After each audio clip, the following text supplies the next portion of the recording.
দেখো, আইপিএল হিস্ট্রিতে যখনই আমরা সিএসকে এর কথা বলবো বা সিএসকে কে নিয়ে আলোচনা করব বা সিএসকে এর খেলাকে নিয়ে অ্যানালাইসিস করা থেকে শুরু করে বা রিভিউ করা থেকে শুরু করে যা কিছু বলবো না কেন, তখন কিন্তু এমএস ধোনির নাম আসবে।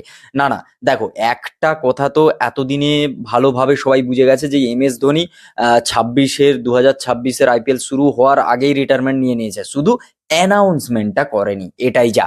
দেখো, ব্র্যান্ড কোলাবোরেশন হ্যান ফ্যান এইসব জিনিসগুলো থাকে, এই ব্র্যান্ড ভ্যালু ট্যালু এইসবের জন্য হয়তো কোথাও গিয়ে ম্যানেজমেন্ট হয়তো বলেছে যে সেটা বলতে না বা অ্যানাউন্স করতে নয়, তাই হয়তো 2026-এর এই আইপিএল শুরু হওয়ার আগে এমএস ধোনি যে ম্যাচে নেই বা টিমে নেই, সেই বিষয়টা কিন্তু বলা হয়নি।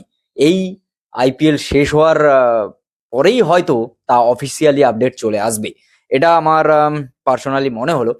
কেন এই কথা বলছি, তার কারণ আজকে শেষকে নিয়ে আলোচনা মানেই কিন্তু সঞ্জু স্যামসনকে নিয়ে আলোচনা। তার কারণ সঞ্জু স্যামসন যা খেলেছে বস, আর 7টা ম্যাচে, যে এতক্ষণ 7টা ম্যাচ খেলেছে সঞ্জু স্যামসন সিএসকে হয়ে, আর সেখানে 2টো সেঞ্চুরি করে দিয়েছে, ঠিক আছে। আর সেঞ্চুরি মানে লাস্ট যে সেঞ্চুরি, যেটা তোমার আগের দিনে তুমি যদি সেঞ্চুরির কথা বলো, যেটা তোমার মুম্বাই ইন্ডিয়ান্সের বিরুদ্ধে যেটা করেছে, ভাই, মানে এই সেঞ্চুরি প্রায় 200 স্ট্রাইক রেটের সঙ্গে সেঞ্চুরিটাকে যেভাবে করেছে, মানে যে জায়গায়, যে মাঠে দাঁড়িয়ে দুটো দলের মধ্যে, সিএসকে আর এমআই এর দুটো দলের মধ্যে কেউ একটা হাফ সেঞ্চুরি করতে পারছে না, সে জায়গায় দাঁড়িয়ে সঞ্জু স্যামসন একা পুরো একটা 100 রান করে ফেলছে 200 স্ট্রাইক রেটের সঙ্গে।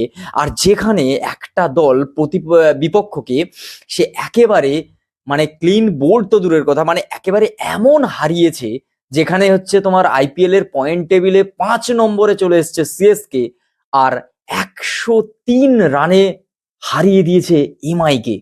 মানে দেখতে গেলে হয়তো এমআই এর সব থেকে বড় হার এটা। শেষকে যেভাবে হারিয়েছে, মানে 103 রানে হারিয়েছে, মানে ব্যাপারটা বুঝতে পারছো তোমরা, মানে যে জায়গায়, হ্যাঁ সবাই দেখো, খেলার যদি পুরো বিষয়টা তোমরা দেখো, না না, এমআই এর খেলা যে হচ্ছে না, বা ক্যাপ্টেন্সি যে ঠিকঠাক চলছে না, ভেতরে যে কিছু গড়বড় চলছে, বা কেউই জিততেও চাইছে না, মানে কারো জেতারও ইচ্ছে নেই, সেটা এমআই এর টিমকে দেখলে বোঝা যাচ্ছে। মানে বিষয়টা অ্যাকচুয়ালি কিন্তু তাই। তুমি যদি দেখো, কোথাও গিয়ে এখন আলোচনার বিষয় যদি আমি পুরো একদম ডিটেলিং এ যদি আলোচনা করি এমআই কে নিয়ে, তাহলে বলতে হয় হার্দিক পান্ডিয়াকে এই মুহূর্তে ক্যাপ্টেন্সি ছেড়ে দেওয়া উচিত বস। তার কারণ যা চলছে, যেভাবে টিমটাকে নিয়ে যাওয়া হচ্ছে, আর যেভাবে টিমটা খেলছে, মনেই হচ্ছে যে তাদের নিজেদের জেতারই ইচ্ছে নেই। আর নিজেদের জেতার যদি না ইচ্ছে থাকে, তাহলে সেই টিম কিভাবে জিতবে? কেন এই কথা বলছি, এত মানে জোর গলায় বলছি, তার কারণ তুমি দেখো টিমে কে রয়েছে, কারা কারা খেলছে ভাই। পুরো ইন্ডিয়া টিম রয়েছে একটা, মানে ফ্র্যাঞ্চাইজির মধ্যে একটা এমআই টিমে একটা ইন্ডিয়া, ফুল ইন্ডিয়ার ক্যাপ্টেন সব বসে আছে। মানে একেবারে ওয়ার্ল্ড ফেমাস একজন বোলার বসে আছে, বুমরা। সে জায়গায় দাঁড়িয়ে এমআই এর পারফরমেন্স বিগ জিরো। মানে এই পরিস্থিতি গিয়ে দাঁড়িয়েছে। Hats off Sanju Samsung. Sanju Samsung এর খেলা পুরো একদম অসম অসম লেভেল। মানে যতই তুমি প্রশংসা করো তাও কম হবে, মানে এই লেভেলের খেলেছে। সত্যি কথা বলতে অনেকদিন আমি ভিডিও বানাইনি, আইপিএল এর পুরো আপডেটটা এই চ্যানেলে আসেনি। হ্যাঁ হ্যাঁ, এখন থেকে আসবে। আমি যেখানে থাকি না কেন চেষ্টা করব আপডেটটা দেওয়ার, কারণ সত্যি কথা বলতে খেলাটা আমার যতটা ভালো লাগে, তোমরা আমার যারা দর্শক, তোমাদেরও আশা করি ঠিক ততটাই ভালো লাগে, তার থেকে বেশি ভালো লাগে তোমাদের খেলায়। তোমরাও পাগল আমার মতো, তাই হয়তো।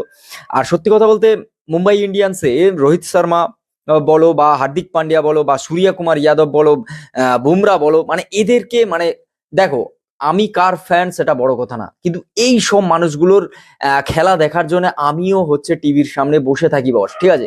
আর যখন এরকম প্লেয়ার নেয়ার পর সেই টিমের হাল এরকম হবে, 103 রানে হারতে হয়, এরকম অবস্থা যদি হয়, সত্যি সেটা নিয়ে আলোচনা করার বিষয় বস। আঙুল ওঠে, এইসব জিনিসে আঙুল ওঠে ভাই। ক্যাপ্টেনের দিকে অবশ্যই হার্দিক পান্ডিয়ার এই বিষয়টা দেখা উচিত, কারণ ক্যাপ্টেনের দিকে আঙুল উঠবে ভাই, এটা এটা কিছু বলার নেই, এটা উঠবে। যেরকম সিএসকে টিম যত ভালো খেলুক বা যত খারাপ খেলুক, যথেষ্ট খারাপ খেলছে, যথেষ্ট খারাপ। এই আইপিএলে সিএসকে আর এমআই সব থেকে বড় টিম, সব থেকে বড় বেশি ট্রফি নিয়ে বসে আছে। তারপরেও আমি একটা কথা বলবো, এই দুটো টিমকে, দুটো টিমই হচ্ছে তার খারাপ ফেজের মধ্যে দিয়ে চলছে। আর সব থেকে খারাপ খেলছে হচ্ছে তোমার দুটোই টিম, দুজনেরই। কিন্তু কয়েকটা ম্যাচ হচ্ছে সিএসকে যেরকম জিতেছে, কিন্তু যথেষ্ট খারাপ ক্যাপ্টেন্সি, যথেষ্ট খারাপ ক্যাপ্টেন্সি। ঋতুরাজ গাইকোয়াডের একদম খারাপ, বলতে গেলে হচ্ছে তোমার ক্যাপ্টেনশিপের মধ্যে, মানে এবছরে কেন, আগের বছরের ক্যাপ্টেন্সি তো যা ছিল ছিল, পরে তো আবার এমএস ধোনি চলে এলো, ঋতুরাজ বেরিয়ে গেল, সেটা আলাদা বিষয়। কিন্তু এবছরেও কোথাও গিয়ে ক্যাপ্টেন্সির দিকে আঙুল তোলার মতোই কাজ চলছে।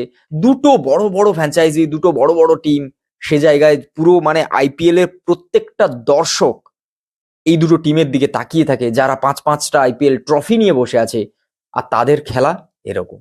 ওয়াও ভাই, যাই হোক, তোমাদের খেলাটা কেমন লেগেছে এমআই ভার্সেস সিএসকে, তো অবশ্যই কমেন্ট করে জানাও। আর আইপিএল তোমাদের কেমন লাগছে সেটা অবশ্যই কমেন্ট করে জানাও। দেখা হচ্ছে খুব তাড়াতাড়ি নতুন একটা ভিডিও। ততক্ষণ জন্য like, comment, share, subscribe my YouTube channel. Facebook থেকে দেখে থাকলে পেজটাকে ফলো করে দেখা হচ্ছে খুব তাড়াতাড়ি নতুন একটা ভিডিও। টাটা।